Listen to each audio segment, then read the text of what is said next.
We're 5 minutes behind schedule, so I believe we should make a start. Honorable Minister for Education, Human Resource Planning, Vocational Training and National Excellence, Mrs. Octavia Alfred, the Chief Education Officer, Dr. Jeffrey Blaise, the CXC Local Registrar, Ms. Magali Celestine, Senior Education Officer for Secondary Schools, Ms. Quinn Thomas, other senior education officials and other education officials, all of the invited guests or principals of secondary schools, staff of secondary schools students present here with us this morning, parents, the media, and all our online participants. Good morning and welcome to Dominica's official release of the CSEC results for 2025. Before we get into anything, I would like for us to start our day or activity with a word of prayer as we always do. And for this, I would like to call Mrs. Coralie Thomas to lead us in prayer. So please stand. Let us pray. Kind, loving, and eternal Father, as we come before you this morning, nothing we bring but with our hands and our heart full of gratitude. We want to thank you for waking us up this morning despite of the weather. We want to thank you for keeping us safe and taking us here safely. We pray and ask for those that are traveling, you'll grant unto them traveling mercy, that they will join us safely. We also pray for those who are viewing online as well, dear God. Father, I pray for every student, every parent, every staff, every community member, every media member who are here with us this morning to broadcast the result of the CXC. Lord, we thank you in advance for what you have done. And we ask that you will give us hearts of receiving, respect, and gratitude. Thank you for everything you have done. Bless the Ministry of Education and our staff that will continue to do our very best in this corner of education. I ask that your mercies will linger within us throughout this process. In Jesus' name I pray. Amen.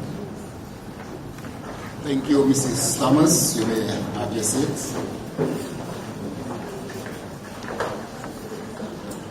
I know I started off by saying welcome to this event, but to do the official welcome, I will now call on the Chief Education Officer, Dr. Jeffrey Blaise, to officially welcome you. Yes. Thank you, Mr. Gis, Permanent Secretary. Thank you for the applause.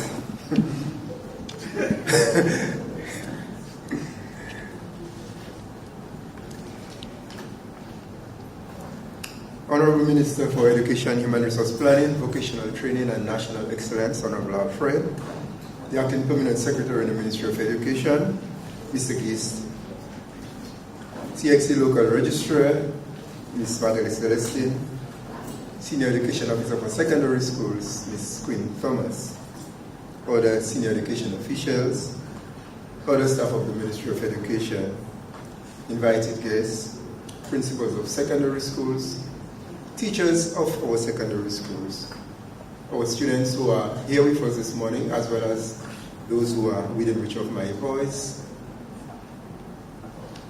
the media, and those listening online. Good morning and welcome everybody.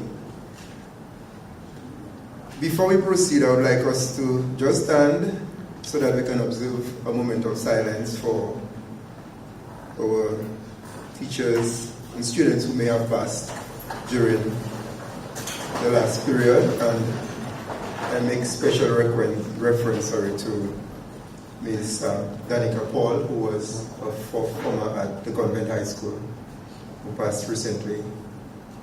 May the Lord guide and keep us and give us strength and give our family strength during such moments of challenge. It's a moment of silence, please.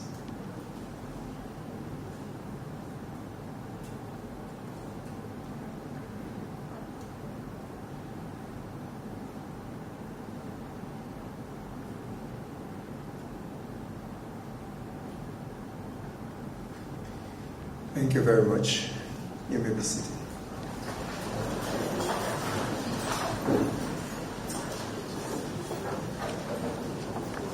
As indicated by the Permanent Secretary, we once again welcome you here to the release of the CSEC examinations for the June 2025 examination cycle. Today we present the results of our CCSLC, CSEC, CVQ, and KIT examinations. The CSEC examination results provide an indication of the efficiency of the education system, both locally and regionally.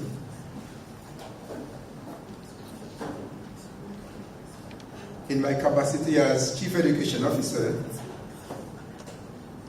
I guess it's within my role to share with the public the performance of our schools, and more specifically, our students. This year, there has been a slight reduction in the number of students who wrote the exam as compared to previous years. However, our results once again reveal that our students have excelled in most areas, and for that they deserve a round of applause.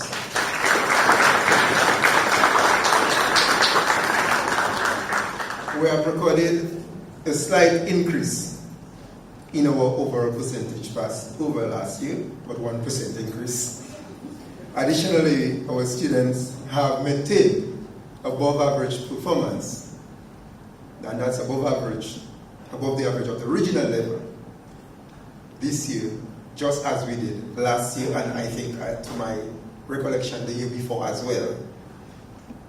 So we are indeed very proud of our students, and we are proud of them specifically for making Dominica proud. We recognize that over the past 2 years, and more specifically this past year, there has been an increase in SBA submissions. You would have recalled that over the past 2 years, we have used this medium to inform our schools that we were not satisfied with the submission rate. And I am happy to report that our schools have made significant progress in that area, as you will see from the analysis around the project. This progress has no doubt contributed to the level of success that we have been experiencing in the exams. You would have recalled that maybe last year or the year before I indicated that the SBA itself is one way that students can get an easy pass to excelling, because it's something that you do in your own time, something that you submit. It's not under the rigors of the written examination, and therefore we should maximize that opportunity, and I'm happy that we are doing so right now. Notwithstanding our usual excellent performance, there are areas where we are expected to improve. And as seen with performance across the region, we need to do a bit more work in the area of mathematics.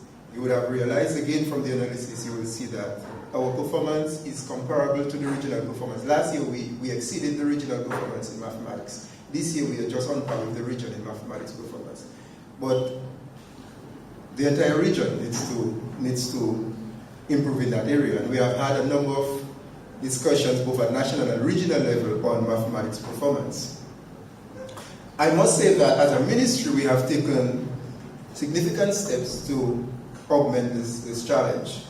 We have increased our human resource in numeracy, and we have also redoubled on our training opportunities for teachers, both in maths and science, and our schools would have seen a lot of training in the past year. We will continue to provide the opportunities for our teachers, the professional development opportunities. And we anticipate that soon enough, this will translate to excellent performance in mathematics as well. So I'm hoping in the next year or the next 2 years, I will be here, God willing, to inform the public that we have made strides in mathematics. While we celebrate our CSEC performance, I use this medium to reiterate the importance of students' contribution beyond just the academics, and even beyond our school's formal curriculum. If we are to adequately prepare our students for life, then we must demonstrate to students that their real-life contributions are not only valued, but they are recognized as well. To this end, the Ministry of Education will continue to provide opportunities for students well beyond the immediate classroom environment. We recognize the importance of civics education, volunteerism, community engagement, and many more opportunities for our students. And we advise schools to ensure that those opportunities are provided to learners. By now, you would be well aware of our efforts at education reform. We have started at the primary level, but soon we'll be engaging in significant reform at the secondary level as well. And that's for our System Transformation Grant funded by the Global Partnership for Education. This initiative will focus on curriculum reform, but also it will focus on inclusive education and TVET education. We hope that through the primary and secondary reform, we will be able to transform the education system. I use this medium to thank our many secondary principals, our secondary school teachers, our students, and their parents for not only excellent performance, but their continued collaboration and support with the Ministry of Education. I think good results need a good partnership, and we can see the partnership. I want to also thank all our stakeholders, members of the public, for working with the Ministry of Education, and I want to take this opportunity to also thank the media, because without the media, we would not be able to share good and bad news and our plans and programs as a sector. So I want to thank the media for collaborative efforts, the Ministry of Education. We keenly anticipate another successful academic year, the 2025-2026 academic year. It will be a year of reform, a year of change, and we ask our constituents, our school population, and our stakeholders to continue working steadfastly with the Ministry of Education to ensure that our reform initiatives are successful. I once again want to congratulate all our students, and I want to append a note to our students that CSEC examinations are not the end. They are probably, I wouldn't say that they're the beginning, but they are at a point in your journey where you can celebrate, reflect, and anticipate, and use the opportunity to show that you can make a difference in your life, you can make a difference for your family, and you can make a difference for your country. Notwithstanding your results today, I shouldn't say today because you would have gotten your results a week ago. So notwithstanding your results, please reflect and redouble your efforts at success. I want to thank everybody for being here, and I wish you a pleasant day. Thank you.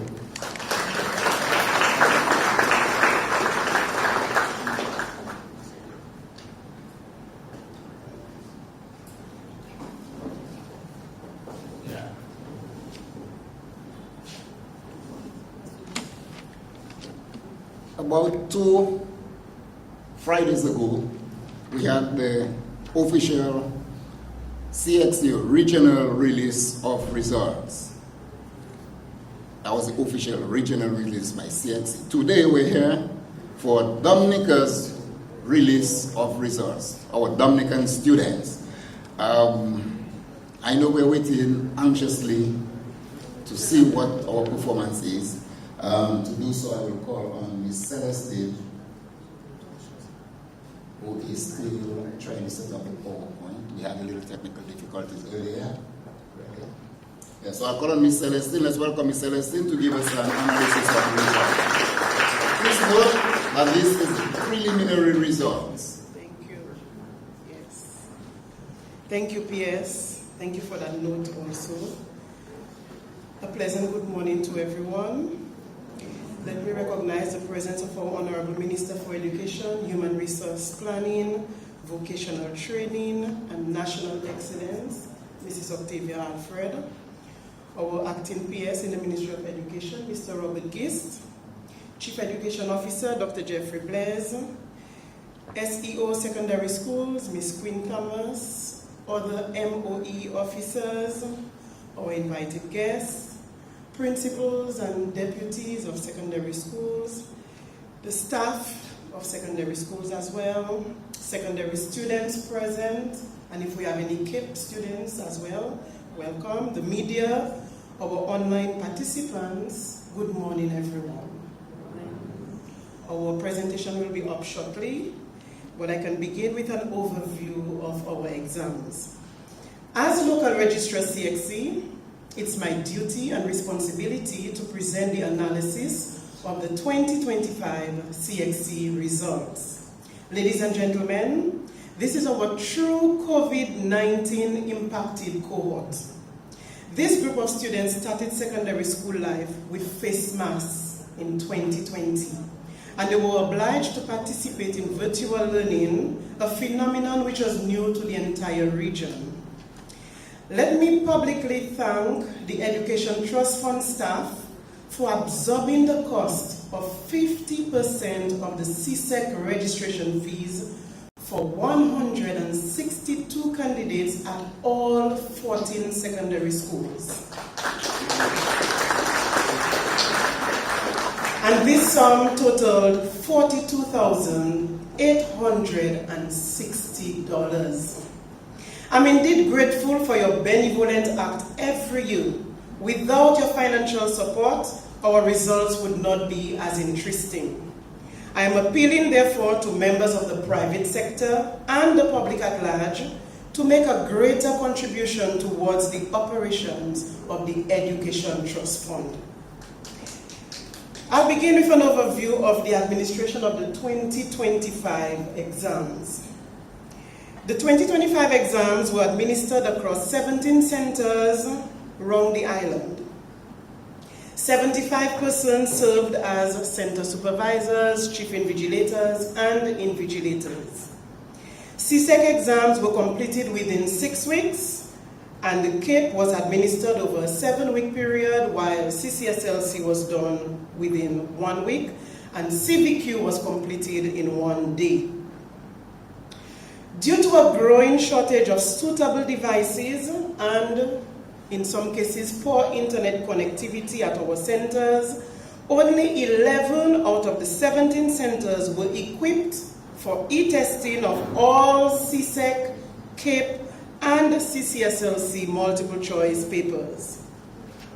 The Convent High School and the St. Mary's Academy, as well as the Academic School of Learning, continue to lead the way for e-testing in Dominica, while students at the Goodwill Secondary School, which is currently housed at the Newtown Primary School, and students of the Pierre Charles Secondary School got the best experiences online when compared to other schools.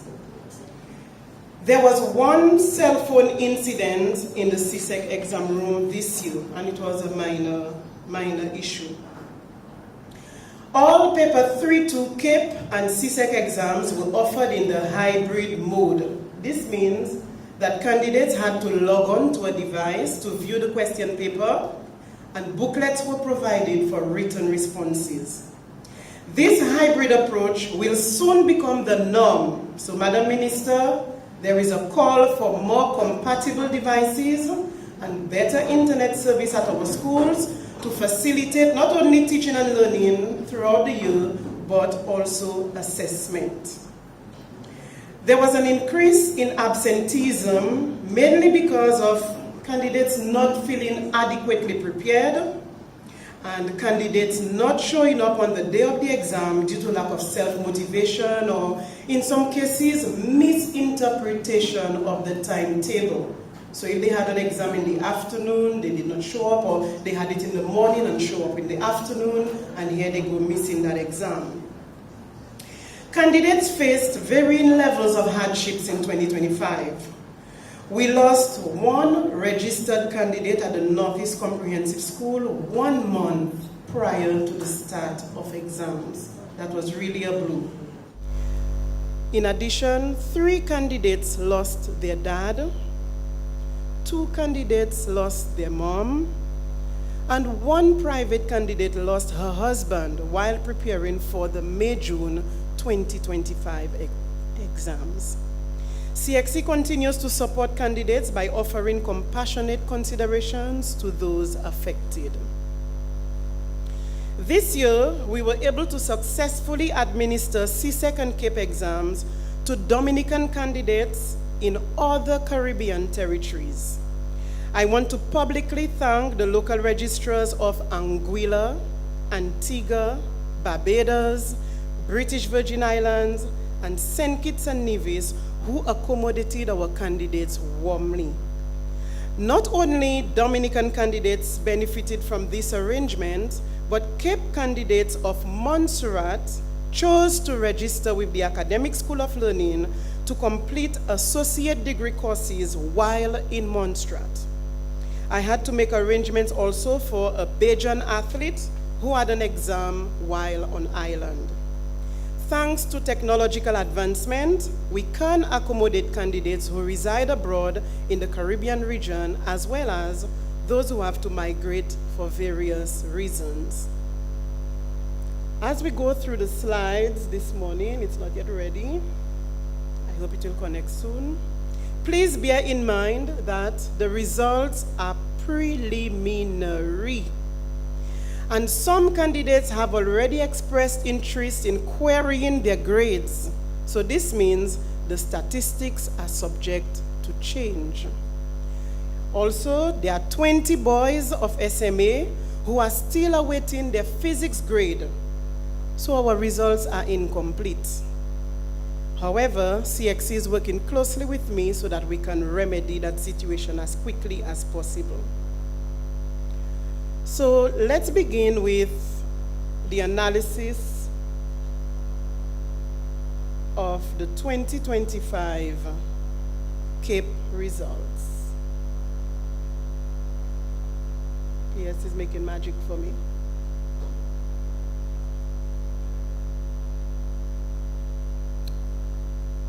Did I say 2026? 2025. Okay.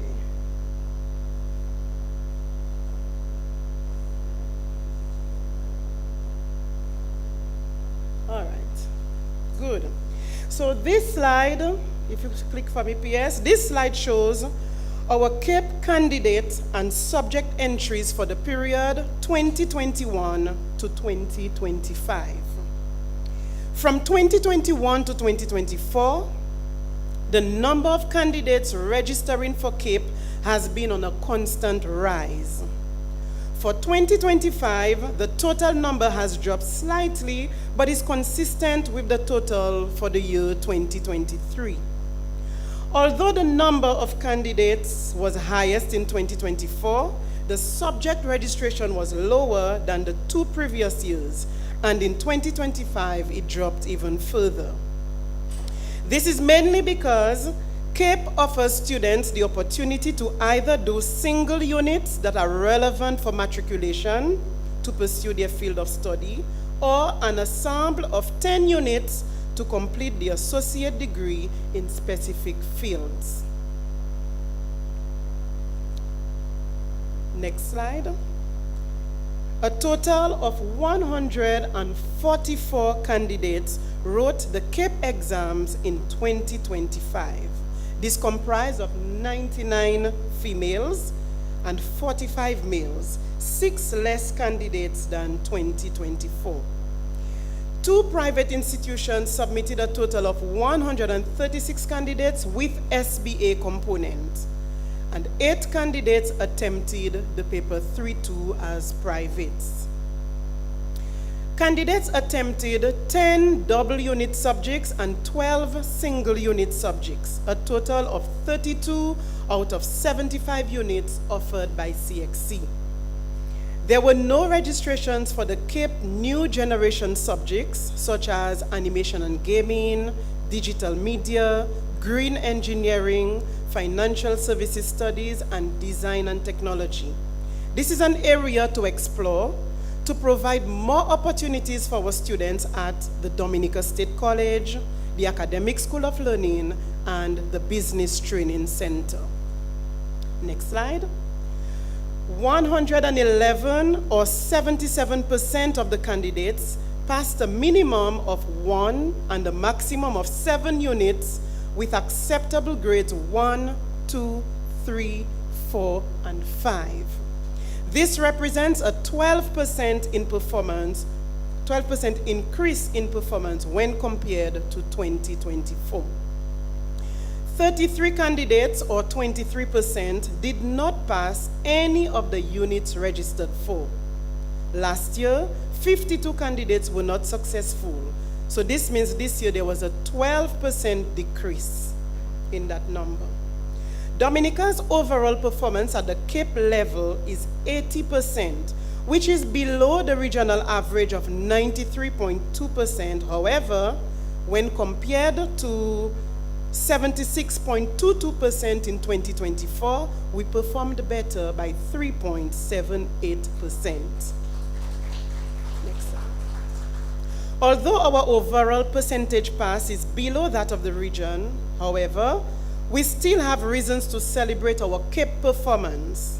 Consistent with 2024, we were able to pass 11 units with a 100% pass rate.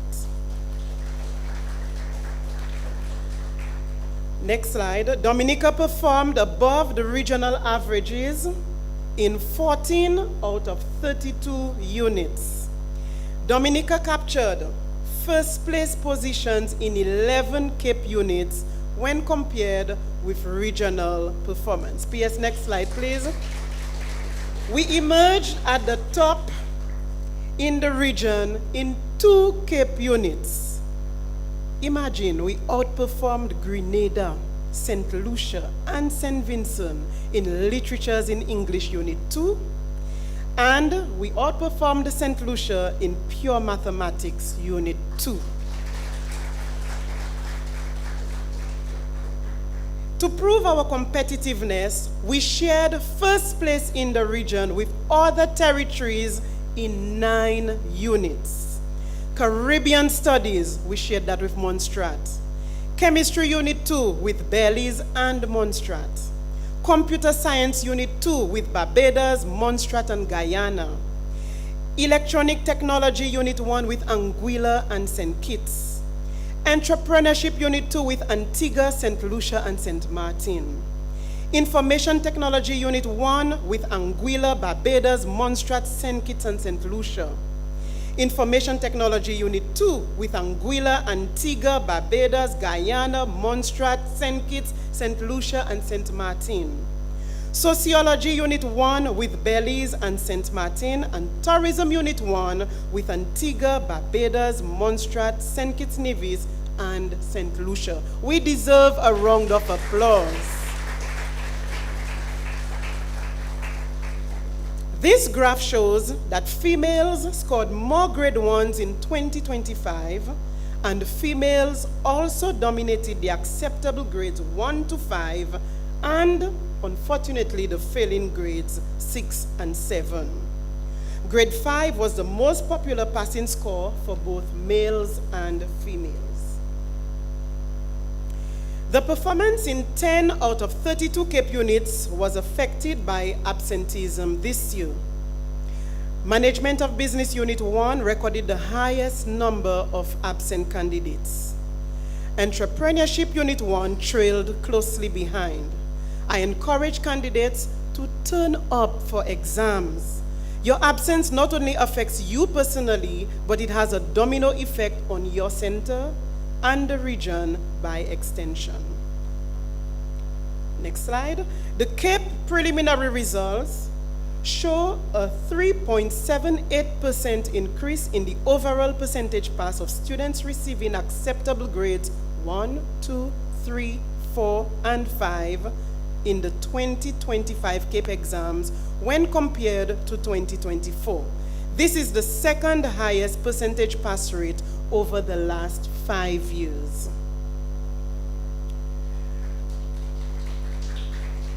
This slide shows candidates' performance by gender in communication studies, which is the advanced level of CSEC English A, Caribbean studies, which is the advanced level of CSEC Social Studies, and integrated mathematics, which is the advanced level of CSEC Mathematics. Males outshine the females in both communication and Caribbean studies. Congratulations to our gentlemen.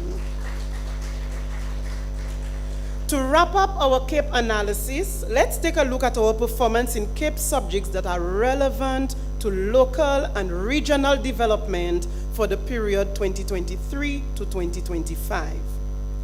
The business community will benefit from the skills in management of business of the 2025 candidates. There was a drastic improvement in both units 1 and 2 in 2025 when compared to 2023 and 2024. However, Economics Unit 1 was a bit better than 2024, but there is still much room for improvement. The study of law is a transformative tool to build a more inclusive society. There was a slight reduction in 2025 in Law Unit 1 when compared to 2023, but a remarkable improvement in Law Unit 2 when compared to 2024. Tourism is everybody's business. Candidates maintained a 100% pass rate in Tourism Unit 1. Although Unit 2 was not offered this year, I'm certain that we could easily capture that 100%. Sports and athletics are important to us also. There is even sports tourism. Over the last 2 years, we captured a 100% pass in both physical education and sports units.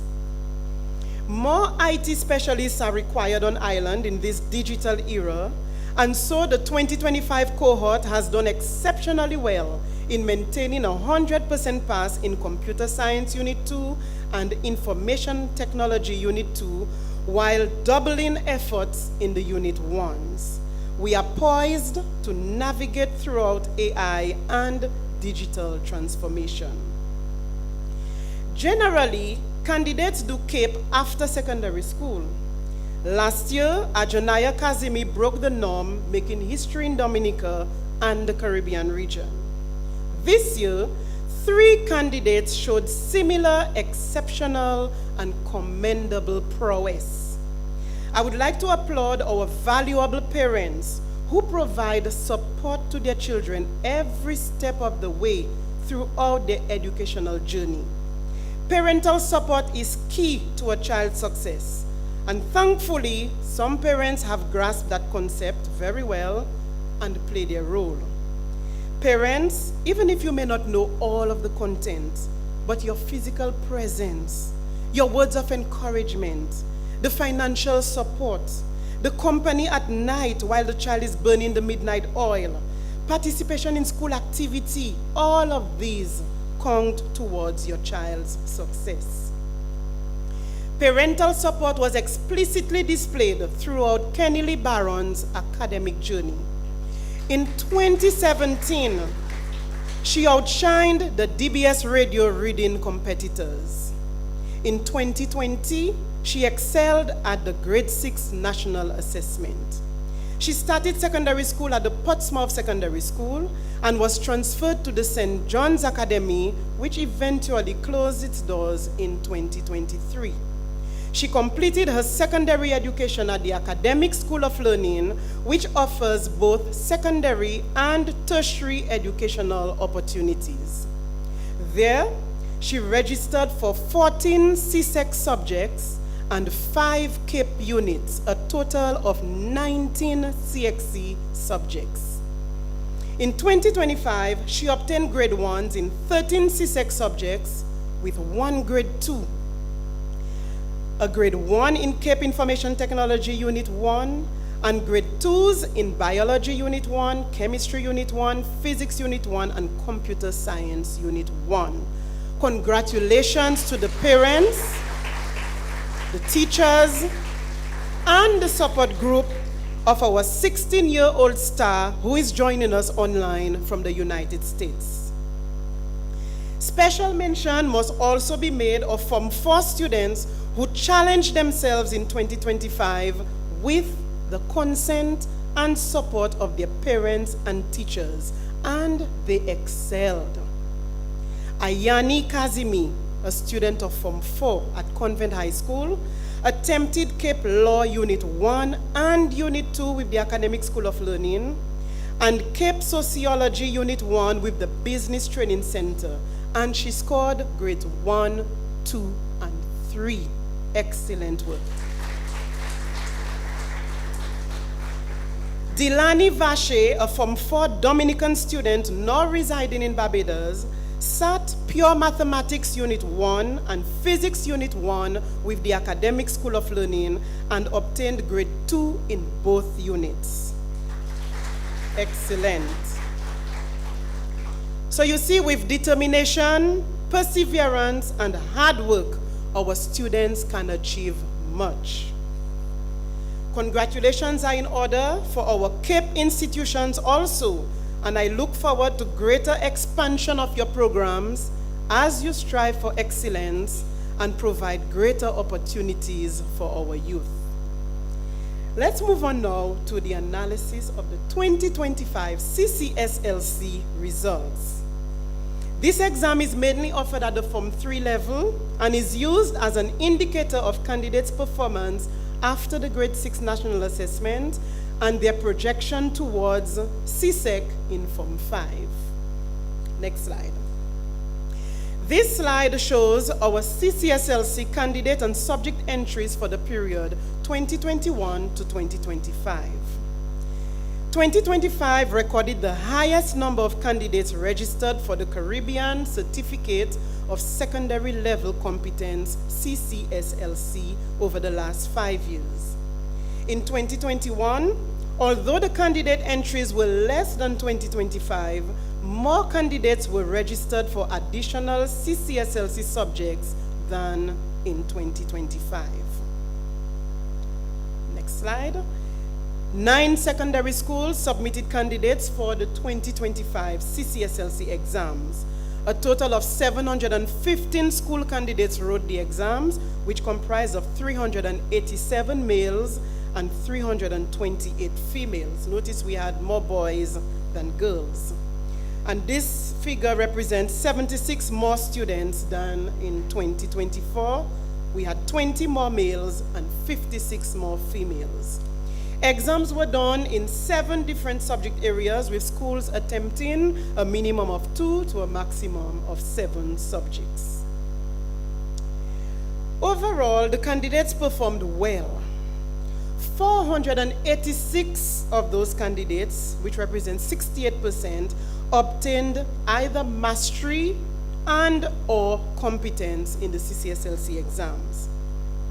157 candidates, or 22%, obtained only mastery in all subjects attempted. 193 candidates, or 27%, obtained competent only at all subjects attempted. 121 candidates, or 17%, obtained a mix of both mastery and competent at all subjects attempted. 15 candidates, or just 2%, obtained a mix of mastery in some subjects and developing competence in some of the subjects attempted. 93 candidates, or 13%, did not pass any of the subjects attempted. 86 candidates, or 12%, obtained a mix of competent and developing competence at all subjects attempted. And 50 candidates, or 7%, were absent for all subjects registered. This is an area of concern, as the government of Dominica pays the fees for mathematics and English for all students. So I'm calling on the parents for greater support to curb this level of absenteeism. Next slide. This slide shows an improvement in schools' overall percentage pass in the 2025 CCSLC English exam when compared to 2024. Dominica ranked 10th in the region. PS, put that so we can see. 10th in the region. The Arthur Waldron SDA Academy has maintained its 100% pass rate. Arthur Waldron SDA is also the school with the highest percentage of candidates obtaining mastery in English. 82% or 31 out of 38 students mastered that English exam. The St. Martin Secondary School submitted one candidate who passed English, placing the school also at 100% pass rate. More than half of the students at the Portsmouth Secondary School, the Castlebrook Secondary School, and the Northeast Comprehensive School were able to master the English exam as well. The Dominica Grammar School submitted the highest number of candidates in 2025, and 74 out of 126 candidates obtained mastery at English. Well done.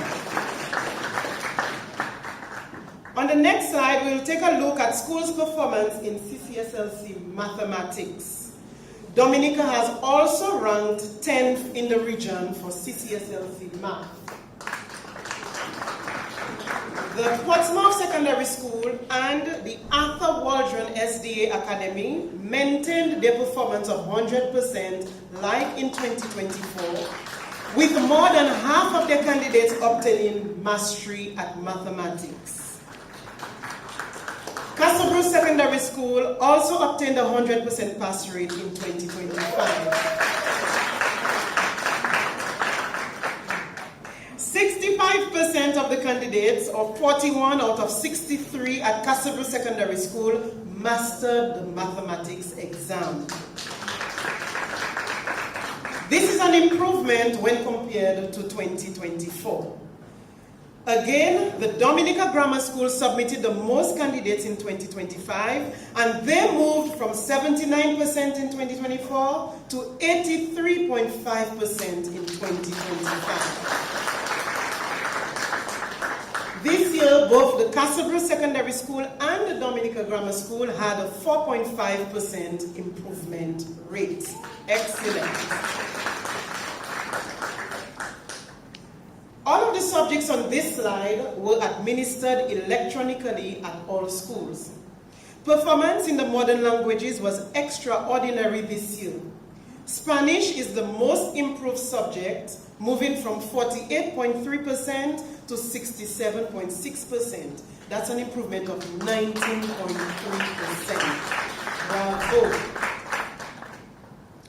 To wrap up the presentation for the CCSLC results, here are the main highlights. The Arthur Waldron SDA Academy has maintained its 100% pass in CCSLC English and Math for 3 consecutive years. Astounding improvement of 9.8% increase for PSS in Math, but they maintained a 100% pass in English. The Isaiah Thomas Secondary School performed better than last year in English, and the Castlebrook Secondary School and the Dominica Grammar School improved by 4.5% in math when compared to 2024. The Castlebrook Secondary School emerged the top school in 2025 for CCSLC French, Digital Literacy, Integrated Science, Social Studies, and Spanish.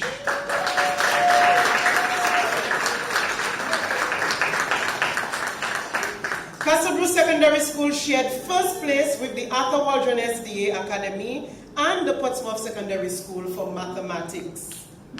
Arthur Waldron SDA Academy and St. Martin Secondary School shared first place for English. 400 272 students, which represents 66%, have attained mastery or competent levels in the 2025 CCSLC exams. These figures represent 71 less students when compared to 2024. Let's move on now to the 2025 CSEC results. The total number of candidates registered in 2025 dropped by 67 when compared to 2024, but it is slightly higher than the total for 2023. This year, we recorded the least number of subjects for the period 2021 to 2025. 14 secondary schools submitted candidates for CSEC exams. A total of 691 school candidates wrote the exams, which comprised of 343 males and 348 females. 76 students less than last year, when we had 767 students sat the exam. A decrease by 76 candidates, which is 15 males, but an increase of 29 females. We registered 235 private candidates in 2025, 64 males and 171 females. That's 9 more private candidates than 2024. 114 private candidates registered with schools offering SBA, and 121 private candidates attempted the paper 3-2. A total of 926 candidates wrote the CSEC examinations in 32 subject areas in 2025. E-testing was compulsory for paper 2 EDPM and technical drawing. Hybrid mode was used for all paper 3-2 exams, and 9 schools did all of their paper 1 exams online. This year, the number of CSEC subjects affected by absenteeism has increased from 26 to 29. English A, mathematics, principles of business, EDPM, and human and social biology are the top 5 subjects most affected. Let's talk about our school-based assessments, our SBAs. Those determine the quality of candidates' grades. As a matter of fact, no SBA means ungraded. The candidate will not receive a mark. The blue bars on our chart here indicate the schools with 100% SBA submission. So this means that all registered candidates at the Convent High School, the Dominica Community High School, the Wesley High School, the PHR Secondary, and the Orion Academy submitted an SBA to each of their teachers for all of their subjects. Well done, my children. That's the way to go. The teachers were able to successfully upload each SBA to the ORS before the deadline. Job well done. The St. Mary's Academy and the Castlebrook Secondary School did an awesome job as well. Only one SBA was not uploaded at these 2 schools due to non-submission. The Northeast Comprehensive School, the St. Martin Secondary School, the Arthur Waldron SDA Academy, the Isaiah Thomas Secondary School, the Portsmouth Secondary School, and the Dominica Grammar School, they made concerted efforts to ensure that at least 90% of the candidates submitted all SBAs, considering the importance of SBAs to the candidate's success. Teachers should continue to encourage students to develop their SBA using Google Docs over the 2-year period to prevent loss of files on flash drives or crashed devices. In spite of the challenges experienced at the Goodwill Secondary School, teachers managed to submit 85% of their SBAs. Candidates registered at our private institutions need to take SBAs a little more seriously. CXC is encouraging Group SBA to lessen the workload for both students and teachers. Note that it is to students' advantage to submit an incomplete version of the SBA instead of nothing at all. I look forward to 100% submission of SBAs at all schools in 2026. On August 15, 2025, while presenting the regional results in the Cayman Islands, CSEC announced that from 2026 onwards, candidates will be allowed to use artificial intelligence, that's AI, in their SBA. CSEC has developed 5 standards that provide guidelines on the use of AI in SBAs that candidates must abide by. Those guidelines are to protect the candidates and to help students, parents, and teachers understand how to reference AI in the SBA. Everyone is therefore encouraged to peruse the AI guidelines.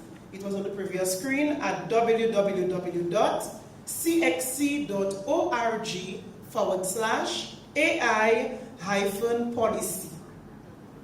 The 5 standards outlined are the ethical use of AI and academic integrity, ensuring data privacy and security, designing and developing assessments, evaluating assessment processes and products, maintaining measurement principles in item generation and assessment development.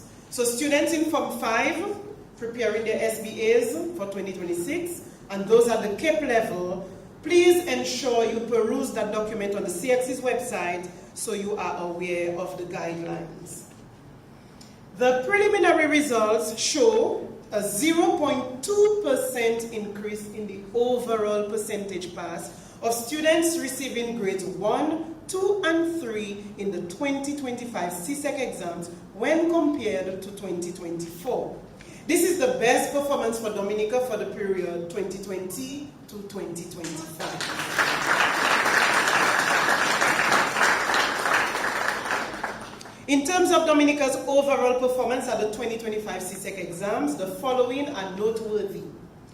204 candidates, or 30%, passed 5 or more subjects, including mathematics and English A. That's 3% less than 2024. 376 candidates, or 54%, passed 5 or more subjects with grades 1, 2, or 3 in either mathematics and or English A. That's 7% less than 2024. 142 candidates, or 21%, passed neither mathematics nor English A, but we are 2% better than 2024. 256 candidates, or 37%, passed less than 5 subjects in total with either grades 1, 2, or 3, and that's 7% more than 2024. 43 candidates, or 6%, left school, unfortunately, with 0 subjects. And that represents 30 of our males and 13 females. And we are just 1% better than 2024. In total, 41 students, 13 males and 28 females, from 12 out of our 14 secondary schools and 1 private school obtained 6 or more grade 1s in the 2025 CSEC exams based on the preliminary results. And Minister will let you know who those 41 candidates are shortly. This graph shows that females scored more grade 1s in 2025, and females also dominated the acceptable grades 1, 2, and 3 for CSEC. Males dominated the failing grades 4 and 5, unfortunately. Grade 2 was the most popular passing score for females, whereas grade 3 was the most popular among the males. The table in the next slide indicates candidates' overall performance by subject. In 2023, there were 7 subjects in the bottom row. This year, there are 8. Next slide, please. CSEC subjects earned a perfect score of 100%. Dominica, 5 CSEC subjects, 5 CSEC subjects earned a perfect score of 100%. Dominica topped the region in agricultural science and home economics. Only 4 territories offered agricultural science double award in 2025, and Portsmouth Secondary School, as well as the Northeast Comprehensive School, showed Jamaica, Guyana, and St. Lucia that our soil is more fertile than theirs.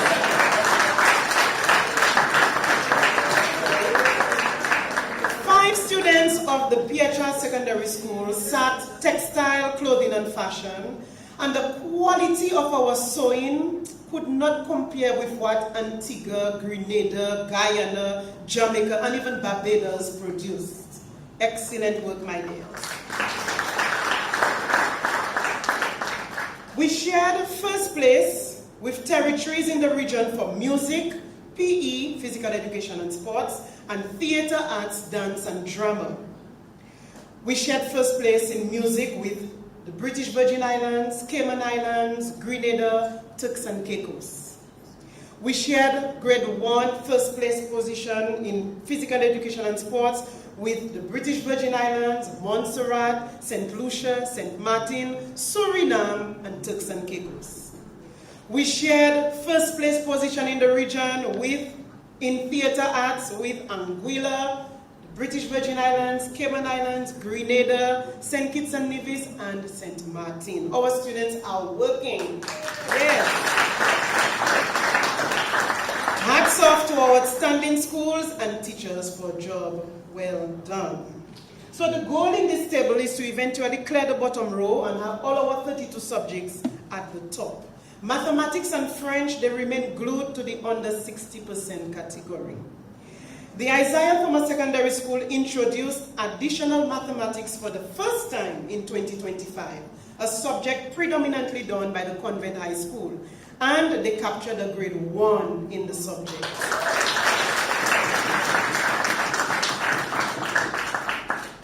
And that grade 1 came from a teacher, Sir Luke. He has nailed CSEC mathematics as a student, Cape Pure Mathematics in 2024, and now CSEC Additional Mathematics in 2025. Bravo, Sir Luke. Brilliance has no age limits. As we take a closer look at our performance in CSEC English A on the next slide, we captured an 85.4% pass, which is slightly above our performance in 2024 and consistent with our 2023 performance. Dominica has performed 5.4% above the regional average in CSEC English A. This table shows the performance of candidates at each of our secondary schools. Dominica ranked 8th in the region for CSEC English A. The first column shows the number of candidates who sat the English A exam at all 14 secondary schools. Note the range in numbers based on the size of the school. The Dominica Grammar School always has the greatest number of candidates, while the Dominica Community High School has the least number. The Convent High School and the Wesley High School have maintained their performance when compared to 2024. 59%, or 41 out of the 69 candidates at the Convent High School, obtained grade 1s. This is outstanding. In 2025, the St. Mary's Academy and the Arthur Waldron SDA Academy have captured 100% pass in English A, with half of the students at SMA obtaining a grade 1. Excellent job. The Isaiah Thomas Secondary School, the PHR Secondary School, the Dominica Grammar School, the Dominica Community High School, the Portsmouth Secondary School, the Castle Bruce Secondary School, and the Northeast Comprehensive School have improved in performance when compared to 2024. The Dominica Community High School is the most improved school in CSEC English A in 2025. A 31.8% increase in performance rate is recorded for the Dominica Community High School. This is astounding. That's an 11% increase that was also experienced at the Northeast Comprehensive School. So we have 2 schools increasing this year in English A performance. If we observe the first 2 columns with digits, you will notice that 4 or less candidates did not pass English A at the Isaiah Thomas Secondary School, just 1. The Orion Academy, just 1. The Pierre Charles Secondary School, only 3. The Dominica Community High School, 2. And the St. Martin Secondary School, only 4. And this is amazing. Hats off to their English departments. When compared to the performance in English in the Caribbean region, 10 out of 14 schools have clearly performed above the regional average of 80% for English A. Our overall performance of 85.4% also surpasses that of the region by 5.4%. For mathematics, this graph shows that our overall performance of 37.7% is the lowest for the period 2020 to 2025. The regional average is 38.54. So we performed 0.84% below the regional average in mathematics. Let's look at individual schools' performance in maths. We did not rank regionally as we fall below the regional average. However, commendable efforts were made at 6 schools with improved performance in 2025. The Casabro Secondary School, the Isaiah Thomas Secondary School, the Arthur Waldron SDA Academy, the Dominica Grammar School, the Dominica Community High School, and the Wesley High School. The Casabro Secondary School is the most improved in mathematics. They moved from 22.5% in 2024 to 49.2% in 2025. That's an increase of 27% in overall performance. Way to go, Casabros. These 6 schools have performed above the regional average of 38.54%. The Convent High School, the St. Mary's Academy, the Casabro Secondary, the Isaiah Thomas Secondary, the Arthur Waldron SDA, and the Dominica Grammar School. Let me pause here a bit because our performance in mathematics is a growing concern, not just locally, but regionally. The Ministry of Education continues to commit itself in targeted interventions to ensure that we see improvements in our math results. As this phenomenon also affects the region, CXC is also thinking of ways to improve the mathematics statistics.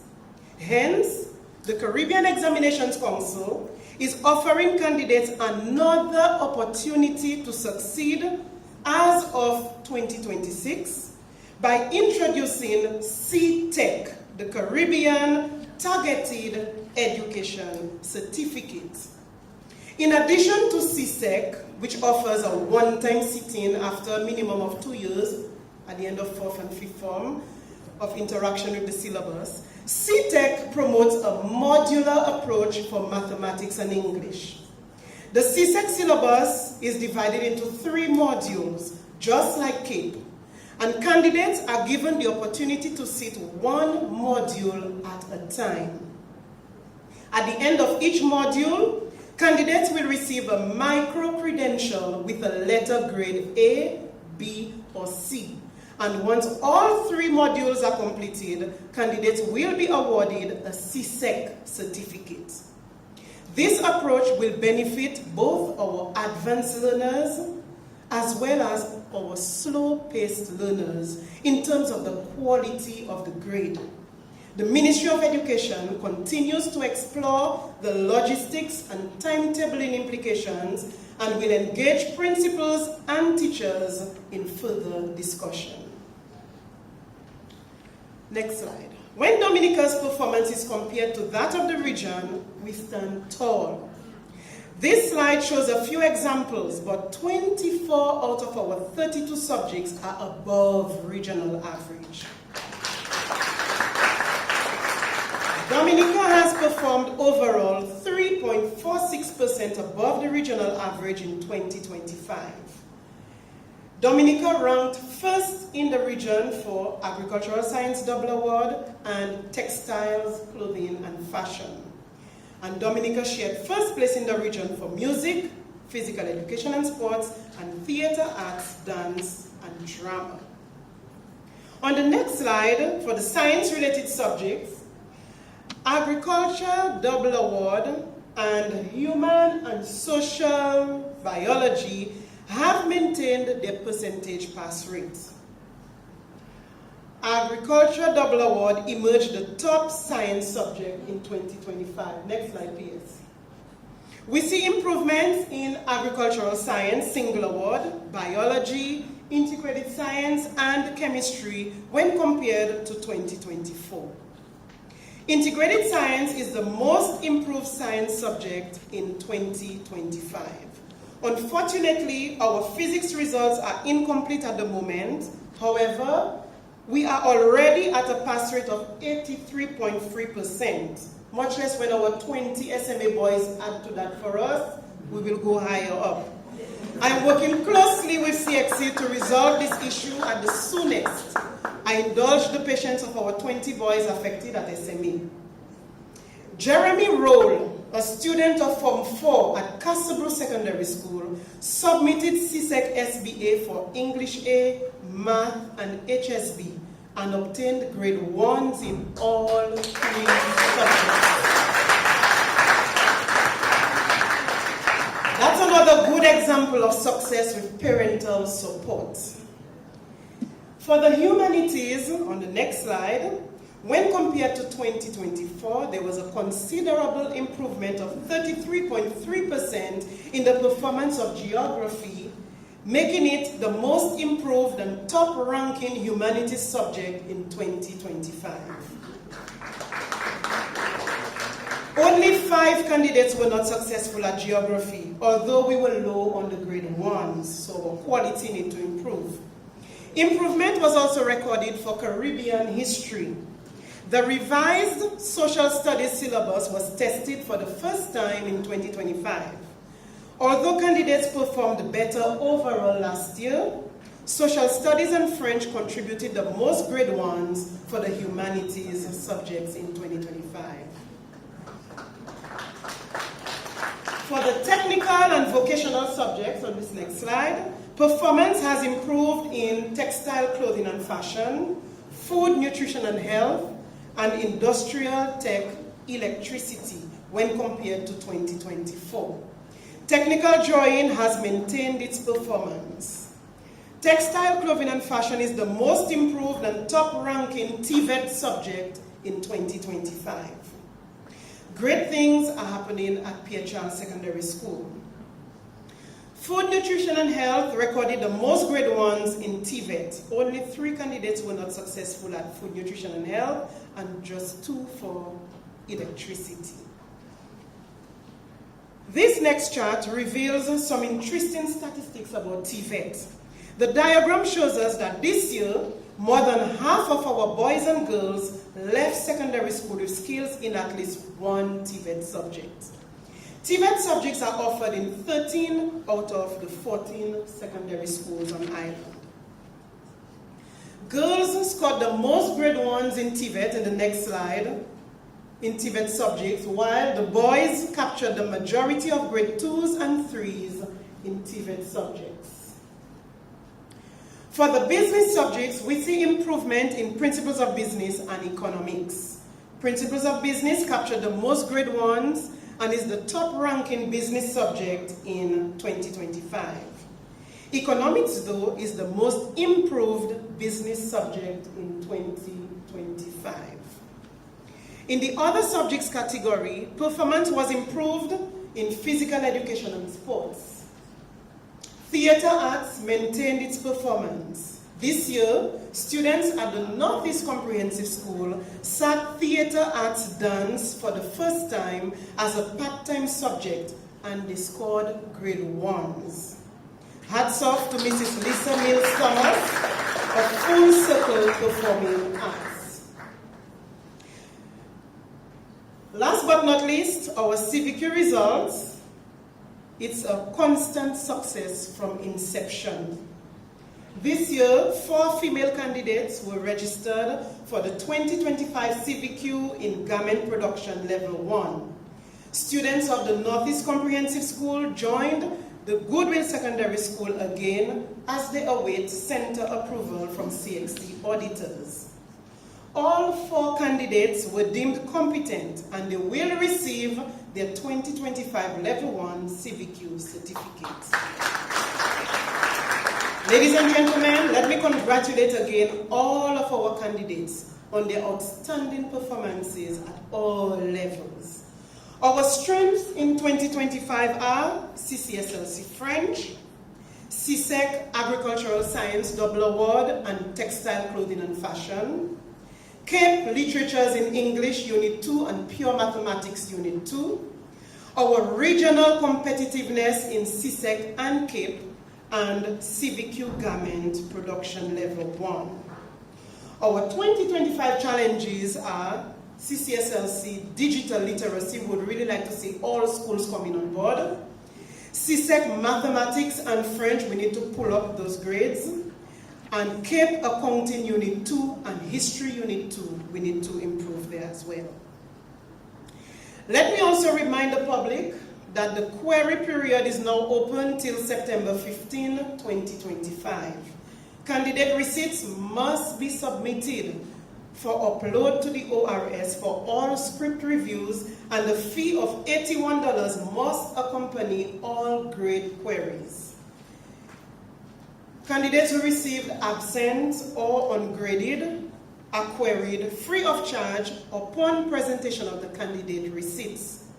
Registration will open from 4th of September 2025 for the 2026 exam season, and there are 3 distinct deadlines.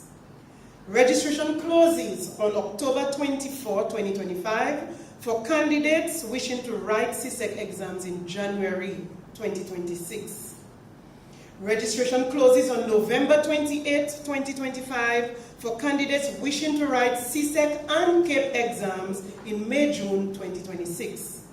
Registration closes on January 15, 2026 for candidates wishing to write CCSLC, CVQ, and GCE A-level exams. The final draft of all CAPE and CSEC SBAs should be submitted no later than the month of March 2026 to your teachers. In addition, the public is reminded that CXC has revised and amended some syllabi. So the syllabus for CSEC Mathematics and CSEC English A and B were revised, and teachers should use the revised version of the syllabus for teaching from this coming September 2025. Math will be piloted in 2026 at no cost to candidates. English will be tested in 2027. And that math pilot, we're talking CTEC, not the CSEC. The syllabus for CAPE Environmental Science has been revised and it will be tested in 2026. Office Administration, EDPM, and Integrated Science, they were amended. So the Office Administration and EDPM syllabus will be first tested in May-June 2026. Our schools should already be using the revised version. Whereas the Integrated Science syllabus will be first tested in 2027. For access to short courses, training opportunities, and teacher orientation webinars and workshops, you need to go to the CXC Professional Learning Institute at https://pli.cxc.org. Teachers and students need to be sure that they are using the correct syllabus in preparation for exams. Ladies and gentlemen, those viewing online, the public, thank you for your kind attention.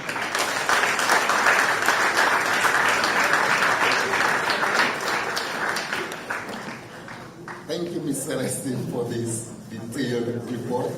I think you had everything covered. I think you went to the deepest part of the ocean to make sure that you overturned every single stone that you saw. So give Ms. Celestine Higgin a round of applause. And also our students, because without our students, we could not have those results. And without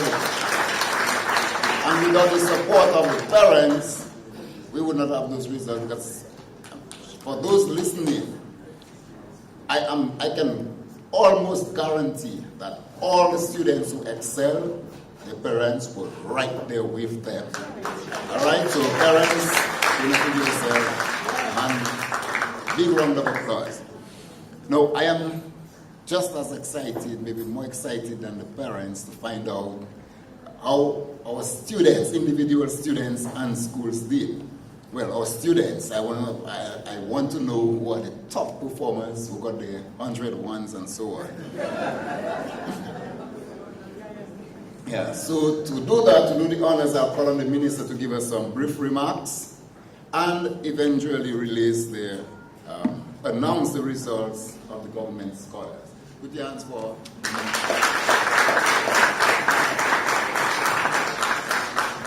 Good morning, everybody. Good morning. Ooh, after that, now,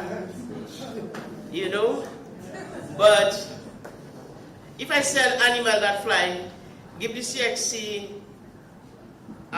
local registrar 2 claps. If the animal does not fly, no clap. Let's go for Miss Celestine. Fly, fly. Fly, mosquito. Fly, call. Okay, I was trying to set your mind to receive me. And that's a good game you can play as a teacher when you're doing examples and non-examples in school. I think I left my paper.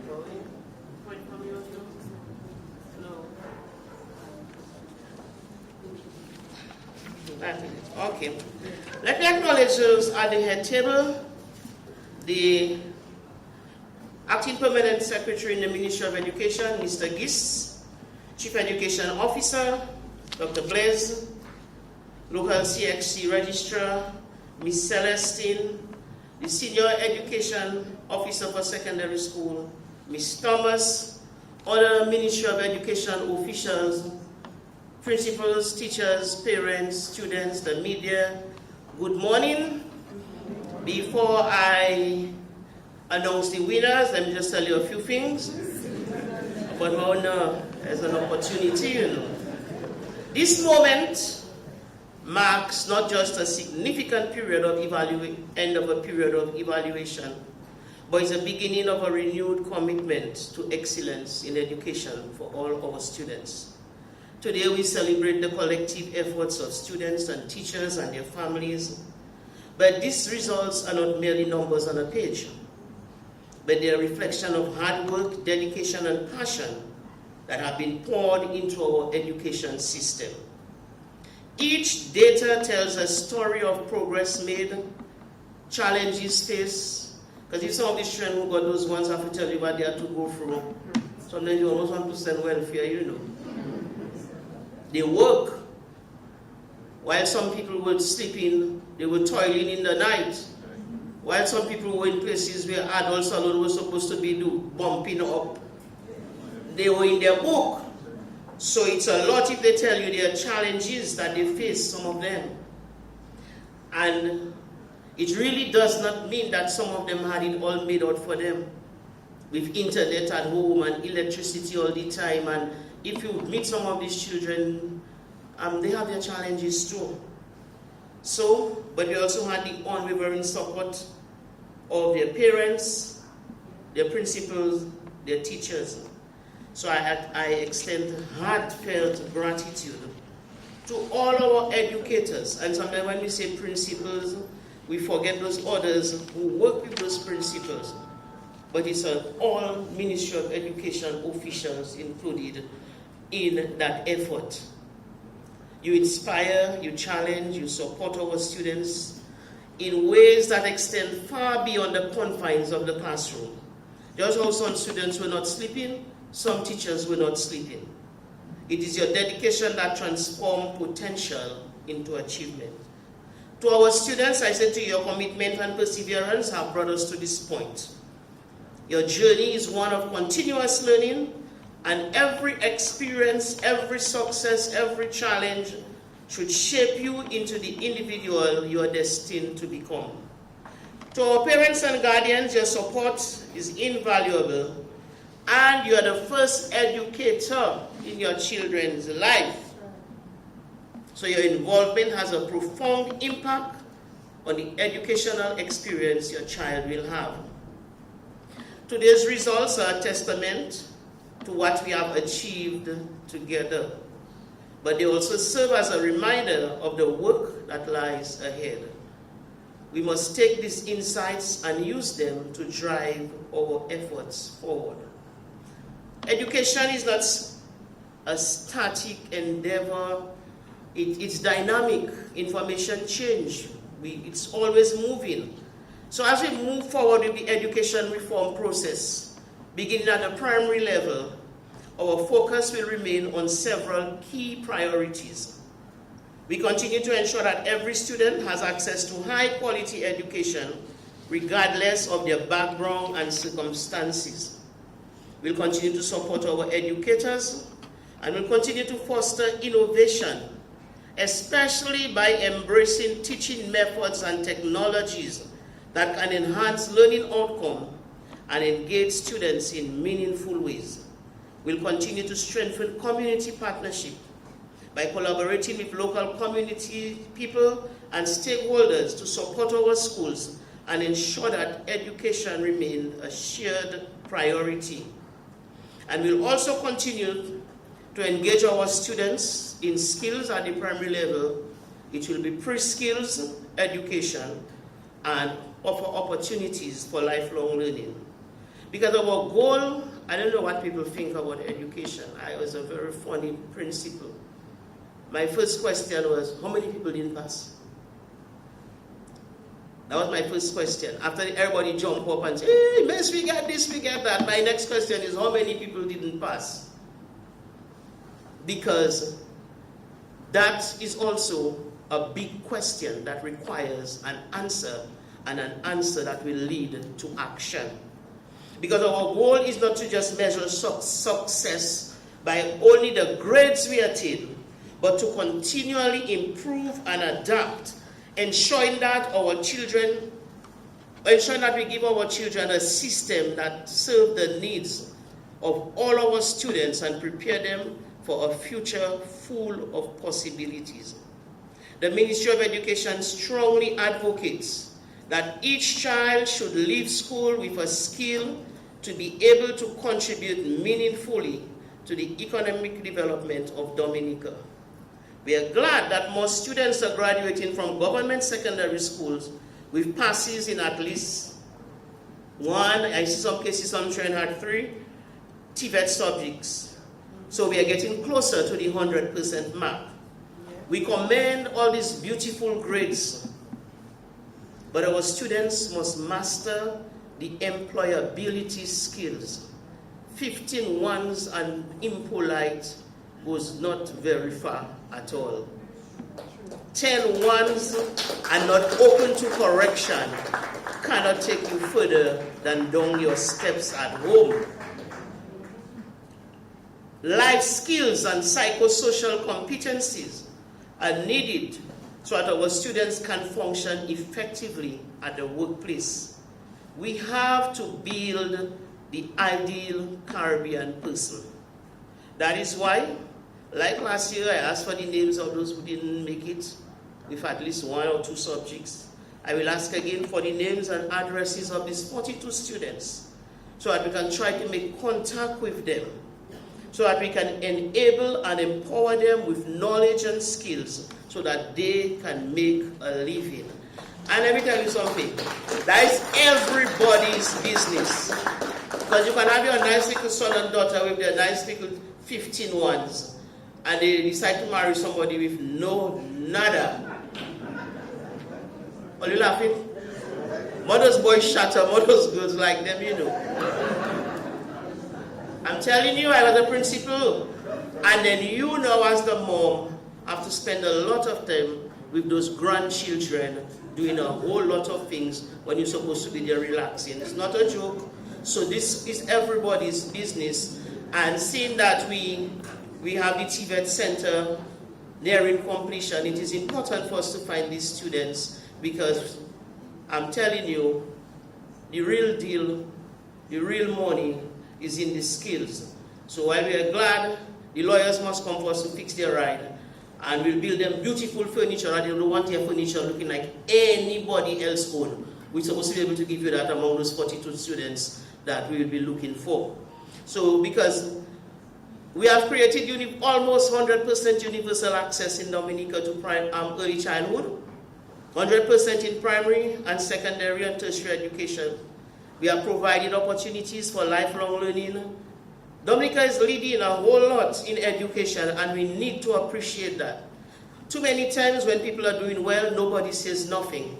But when things are going wrong, everybody says everything. I think we need to give ourselves a round of applause for what has been going on in education.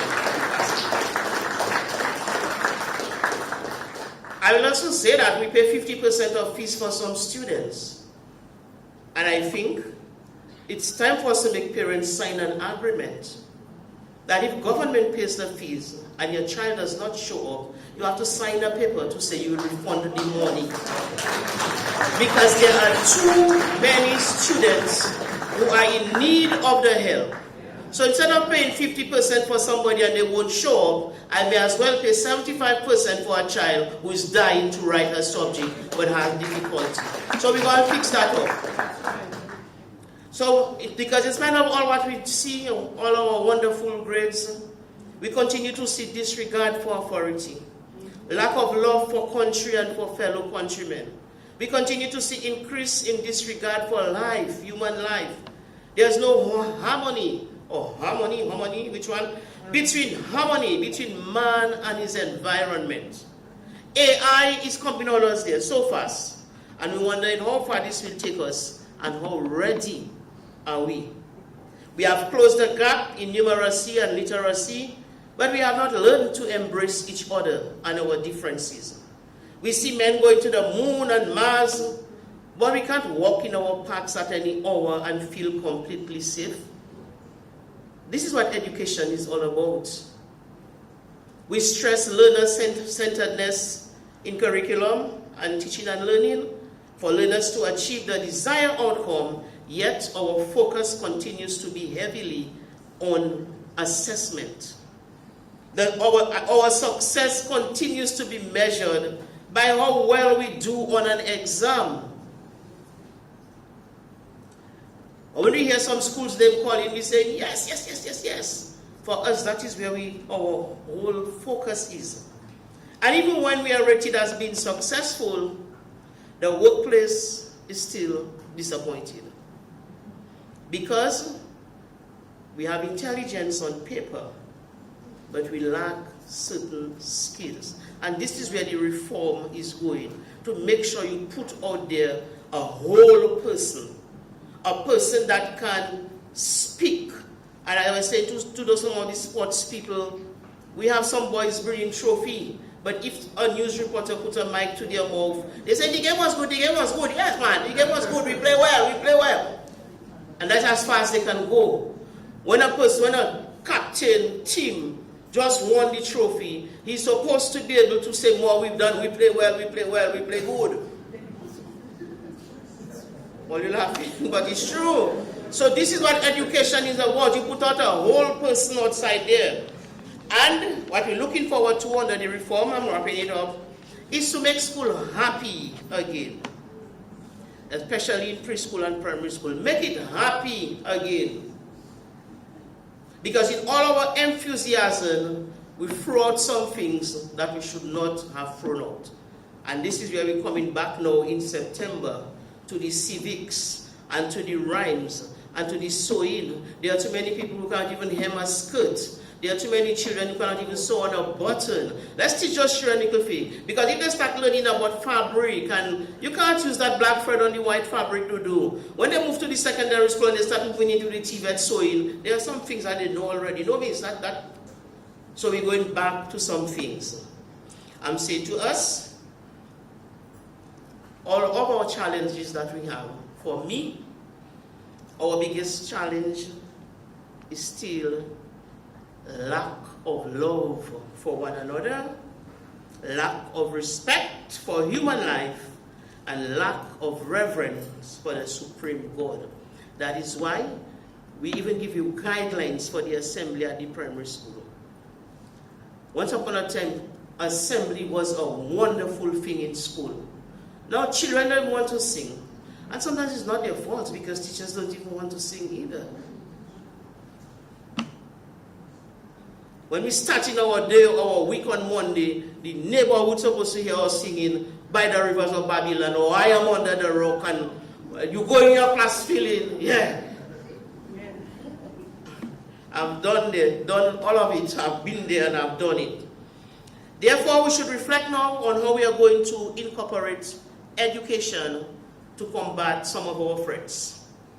Our students have to master interpersonal relationship skills, communication, creative and critical thinking, negotiation, empathy, problem solving, conflict resolution. Everything can't be about a raise your hand, man. Keep your hands on your feet to yourself and resolve the conflict using your words. Healthy self-management. That is why on Wednesday will be snack day and Friday will be water day. We're drinking too much soda. We're drinking too much soda. And caring for our environment and our fellow man. And I wrap it up because some of us shall know the result already. You know, it's you that don't know his own, but he knows his result. We will feed the cognitive and we will feed the affective domain under education reform. Let us use this opportunity now as we bash. Let's raise a high commendation for our principals, our CXC registrar, our teachers, our parents, our students, our young people. Too many times bad news, some ugly thing about a young person that going all over the place. Let's see how we can spread some of that good thing about those young people and put your hands together for them again for their performance. Let us try to build global citizens with hearts for humanity. And now, let me tell you what you came there to hear. Wow. Sorry? If I calling them up, if they're there, or I know some people are not here. I know somebody from Casablanca now in Barbados with Youth Jamboree or Carrot Festa. So I know some people are not here. But if you are here, let's do that nice now. When you call them up, I'll just say, okay, wow. Well, you hear him on the stage here, if you're here. And they can all my wonderful time. Okay. Convent High School. If I say your name a little, excuse me, I'm going to do my best to say it properly. Convent High School. Serena Harris, 10 ones. Lisa Coffee, 9 ones. Kamaya Gage, 8 ones. Aniela Birmingham, 7 ones. Gilani Louis, 7 ones. Therese LeBlanc, 6 ones. Kamaya Philip, 6 ones. And Mika Clunes. Why is Mika's surname? Clunes. Clunes. Mika Clunes. Micah Clunes. 6 ones. Dominica Grammar School. Isabella Branca. 6 ones. Jerusha Olivache. 6 ones. Let's go. Portsmouth Secondary School. Randisha Del Sol. 7 ones. Adela Hamilton, 6 ones. Faith Sylvester, 6 ones. Isaiah Larrock, 6 ones. St. Mary's Academy, Joshua Paul, 8 ones. Dylan Regis, 7 ones. Jelani Shillingford, 6 ones. Wesley High School, Giovanna Joseph, 7 ones. Hallelujah. Giovanna.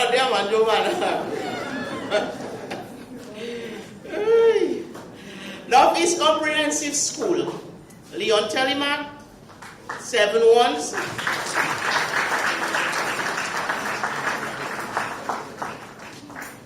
Shobana Henry, a special look with Leon, man, that is still nearly good.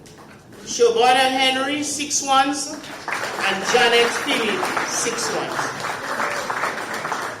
Alpha Waldron SDA Academy, Kay Arroye, 7 ones, Jaim Sylvester, 7 ones, Jai Henry, 6 ones, Shalia Valmont, 6 ones, Market Mark, 6 ones. Isaiah Thomas Secondary School, Gideon Bello, Gillian Bello, 8 ones. Fairchild Secondary School, Watson Paquette, 9 ones. Sarita Henry, 7 ones. Woodville Secondary, Giovanni Samuel, 6 ones.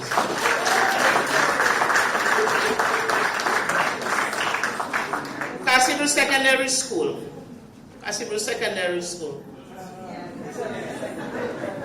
Anya John Baptist, Anya is not here today, Anya is attending Youth Jamboree in Barbados.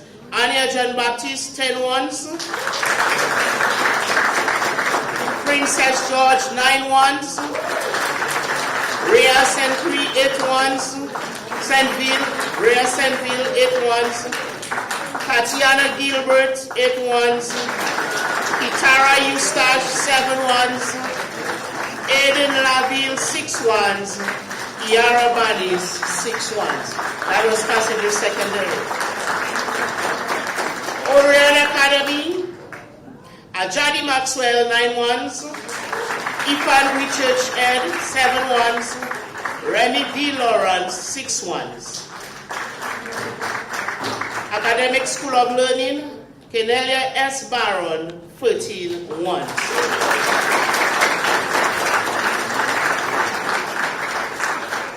That's it. Ladies and gentlemen, I present to you our top performers at the CSEC 2025 exam, and they are putting a lot of work.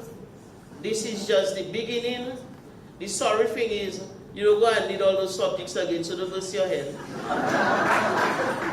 You have it in your briefcase, and you have it and it's yours. You go to college, you might just need about 3. When you move out from college, you're good to go. You might not need any of it again. But good work, hard work, wonderful. And you all look so small, some of you. Put your hands together for them.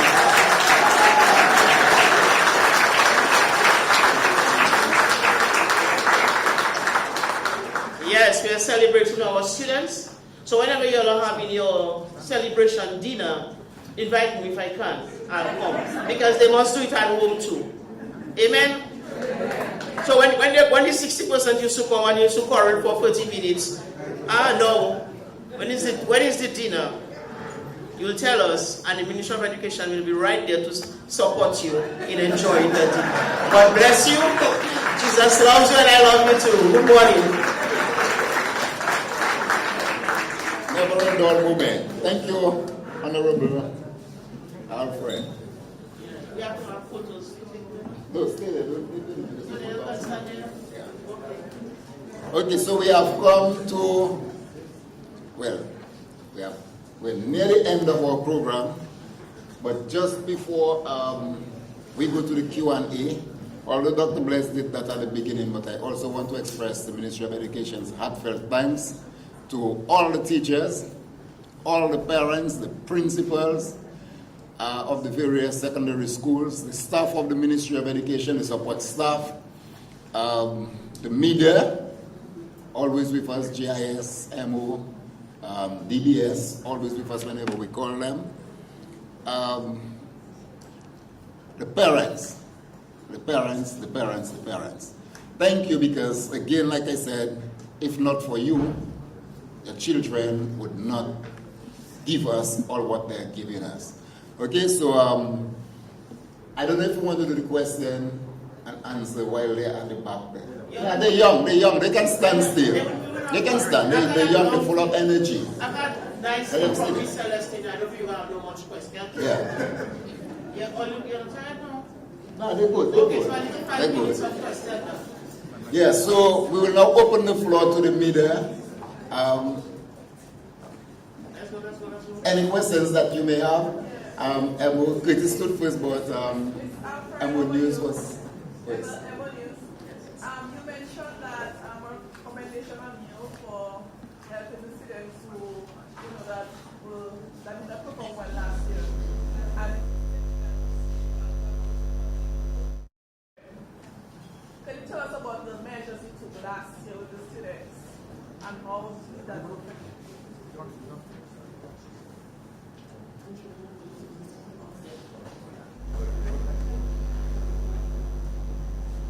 Okay, I didn't check yet, but usually some of the higher percentage of the students are boys. When you look for them, some of them are already at work. Some of them are already working. So the plan, some of them are at youth skills, some of them who were not enrolled in youth skills, we get them to go to youth skills. Some of them who are at work, who couldn't attend youth skills, the plan is to do the PLA program and go to their workplace and assess them and give them a national vocational certificate in whatever skill they're performing at their work. And of course, some of them have already migrated. But if we can find them, we will already see where they are, which sometimes we think is a bad place, and it's not. Because if you look for a boy who didn't do well in CXC, and he's already working on a construction site, if you ask me, he's a little more advanced than some people because he's already making his living. So it's mostly to certify them and to ensure that they have a level of something. Yeah.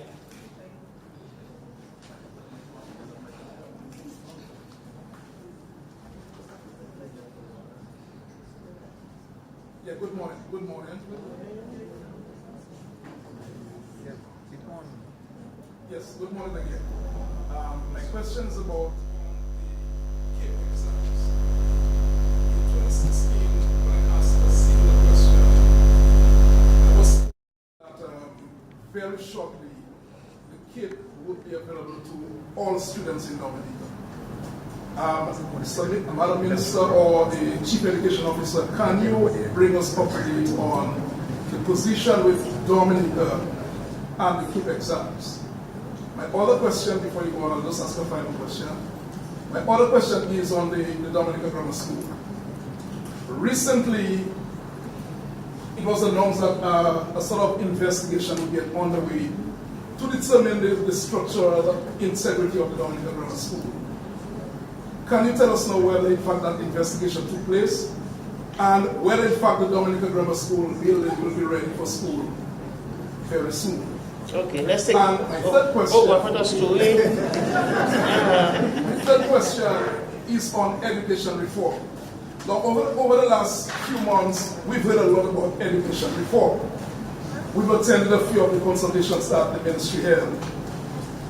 What do we expect to see come September? What are some of the features we'll see at the primary schools so one can determine that education reform is on the way? So we've heard a lot of talk about it. What are some of the features that will come in place early in September? Thank you very much. Okay, let's take it one by one. The CAPE, I was me person in 2016, I told you what you said. 2016, I was somewhere in a school. However, we are in a conversation on CAPE because it has grown significantly from what it was from 2015. Yes. It has grown, we saw the changes. Some of the reasons why we didn't accept CAPE have been eradicated because of our recommendations to CXC. But we find that the options being offered on island are still very limited. However, the government of Dominica has engaged an outside consultant to do an overall review of the Dominica State College.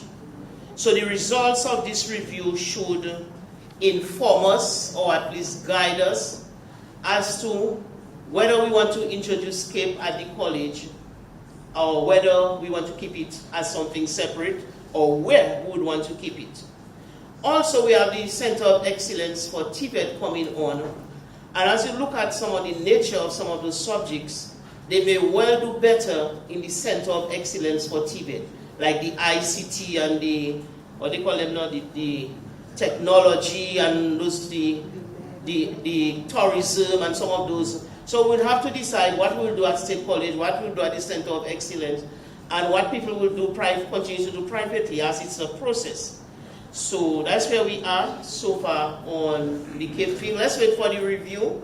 Let us, as the CXC local registrar said, let's encourage people who want to expand their curriculum, because if you're looking to put CAPE under the Island Scholar Program, it would have to be not less than what is now.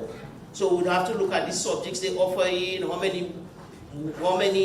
the past in this subject would be. However, where we are now is not where we were 15 years ago, because now we have embraced CAPE. That's right. So that is one. That was the next one. Education reform, what we'll see at the primary school. Man, this morning I should have held that if I knew you were going to ask that question. But the primary school will see 2 new handbooks, which will be giving guidance. The secondary school will also get one of the handbooks, because community service was never a graduation criteria. So we have a special handbook on community service, and every school child in Dominica will do community service. So by the time these children reach 5th form from 1st form, there's no hustling with a piece of paper in your hand, going to sweep a bus stop, and somebody signing it for you. No. Because what has happened is that the community service has lost what it's supposed to be, because we are not using it well. So community service will be done. There's a required amount of hours for each grade, which will be in the handbook. We give suggestions on different projects you can engage in at different levels, but you see your hours, and you have the entire school year to cover your hours. So for example, grade K might just have to do 1 hour per term, and that's nothing for our grade K to do. Suggested service, everybody draw a card, and if you can't bring an item, and we are going to see our cultural elder who lives over there. And they go over there, they sing songs to her, she tells them stories about how the village was before, and they have pictures taken with her, and they give her all her nice cards and her little package. 1 hour done with for grade K, that will kill our children, and what that will teach our children is more than you will achieve in a 30-minute lesson on caring for the elderly and appreciating them. So we will see that. In the other book, which will be specially for primary schools alone, we'll have information on conducting assembly, on clubs, on the school savings union to teach children financial management. We also have different days, water day, fruit day. We have in that the health team is expected to visit schools periodically. Our policemen also in the community dress up in their uniform and come just visit the children. So if I knew that was going to come, I'd hold the book. So some of it, they're not new things, but they are things that we are supposed to be doing, but we stopped doing them, and that's why we have our children with some attitude now, so we go back. We also will be seeing the civics curriculum will be at all primary schools as part of the reform, and all primary schools will be following a standardized timetable. In other words, we do for the purpose of which is to ensure that the core subjects are done before lunch, and after lunch is for the light skill subjects. So after lunch, by the end of the school year, there's nobody who should have a child in grade 2, and you cannot give me a rhyme. Some schools don't say rhymes anymore, they don't draw anymore, so the afternoon sessions will be used for that. If an officer comes to your school on Monday morning and the timetable says mathematics, no matter which village I go to, in which primary school, mathematics is supposed to be taught. In addition to all this, we have other things that will be taking place where the schools, instead of giving them the supplies for school feeding, they receive the funds and they'll do their own shopping. We are also going to take the school nutrition policy to cabinet for approval, which means that those schools that are selling soda must stop. When I was the principal, I tried to stop. You know what? Those parents used to give those trending money and they go to the shop and come in their soda away. But we cannot be fighting as if we're fighting with air. If the rule is we're not selling any soda at the secondary school, let's see if we can get the fruits and give them fruit juice. Even when you fix it for them with a cover of the glass and a straw, some of them still. So there are some things that we will not be able to sell in school. Those sweetie shops we have in school raising funds, we have to close them.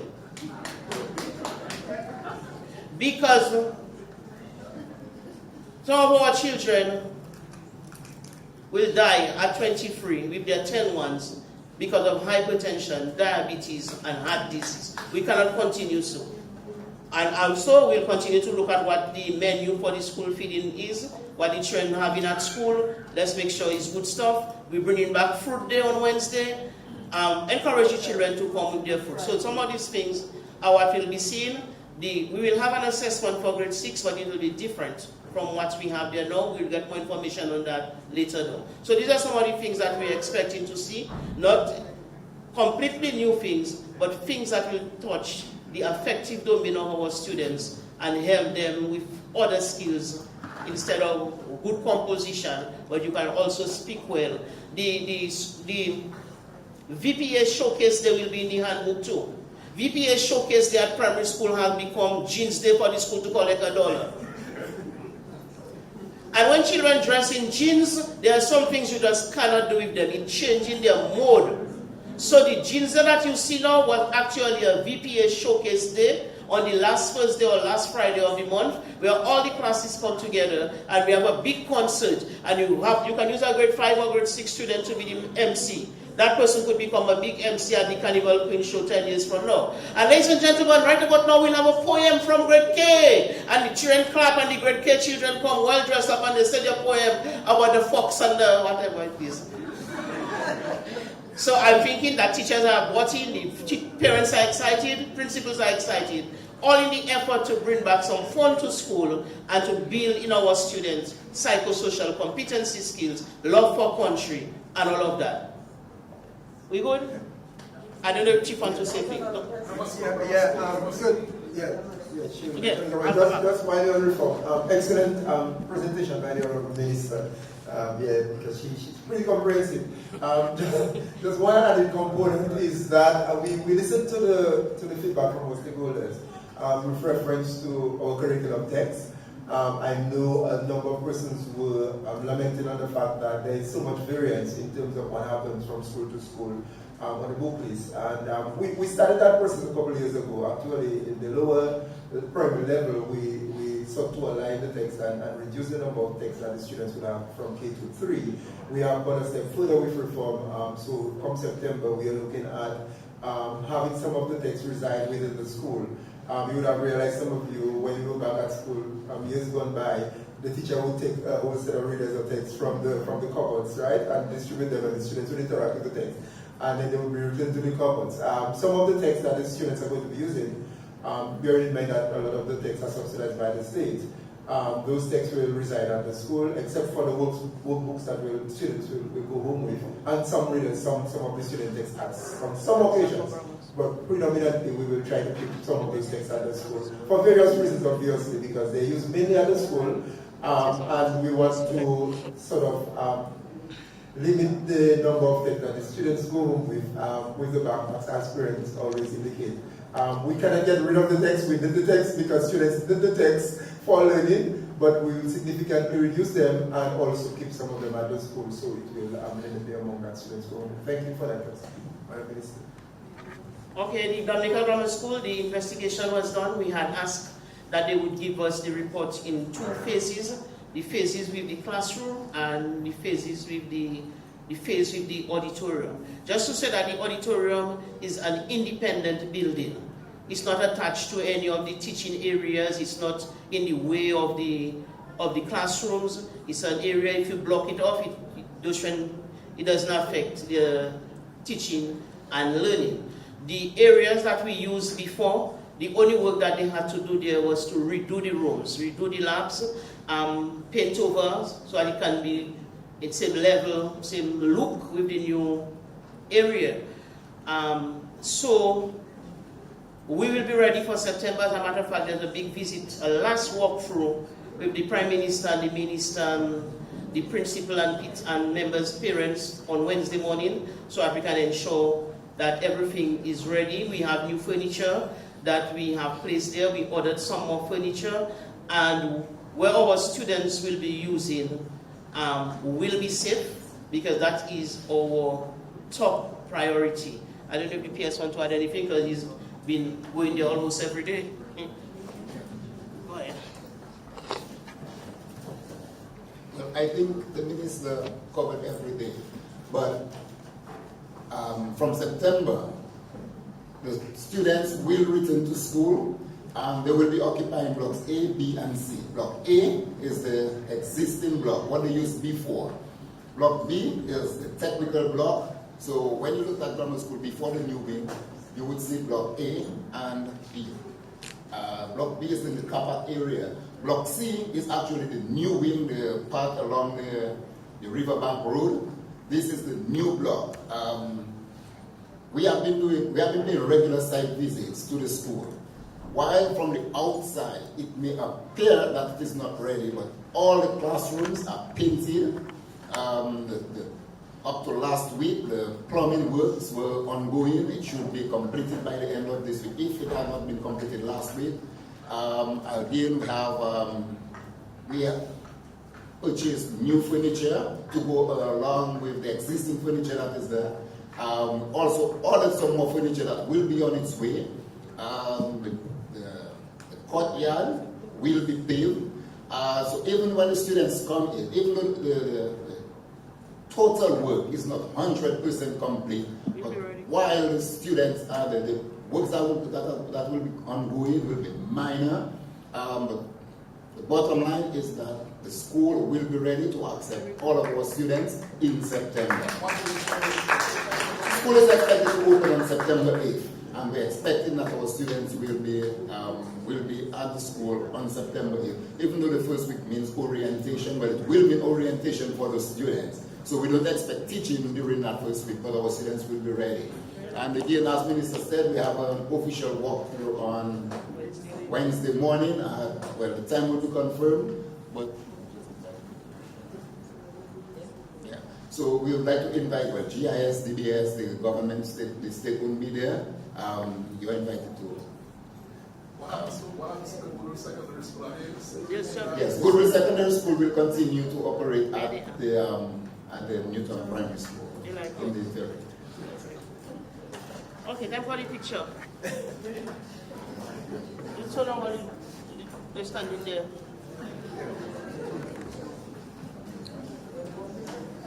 Wrap it up. So yes, we just wrap up, yes. So again, thank you everybody. I said not everybody. But thanks again everybody. And we look forward to a successful school year. Okay.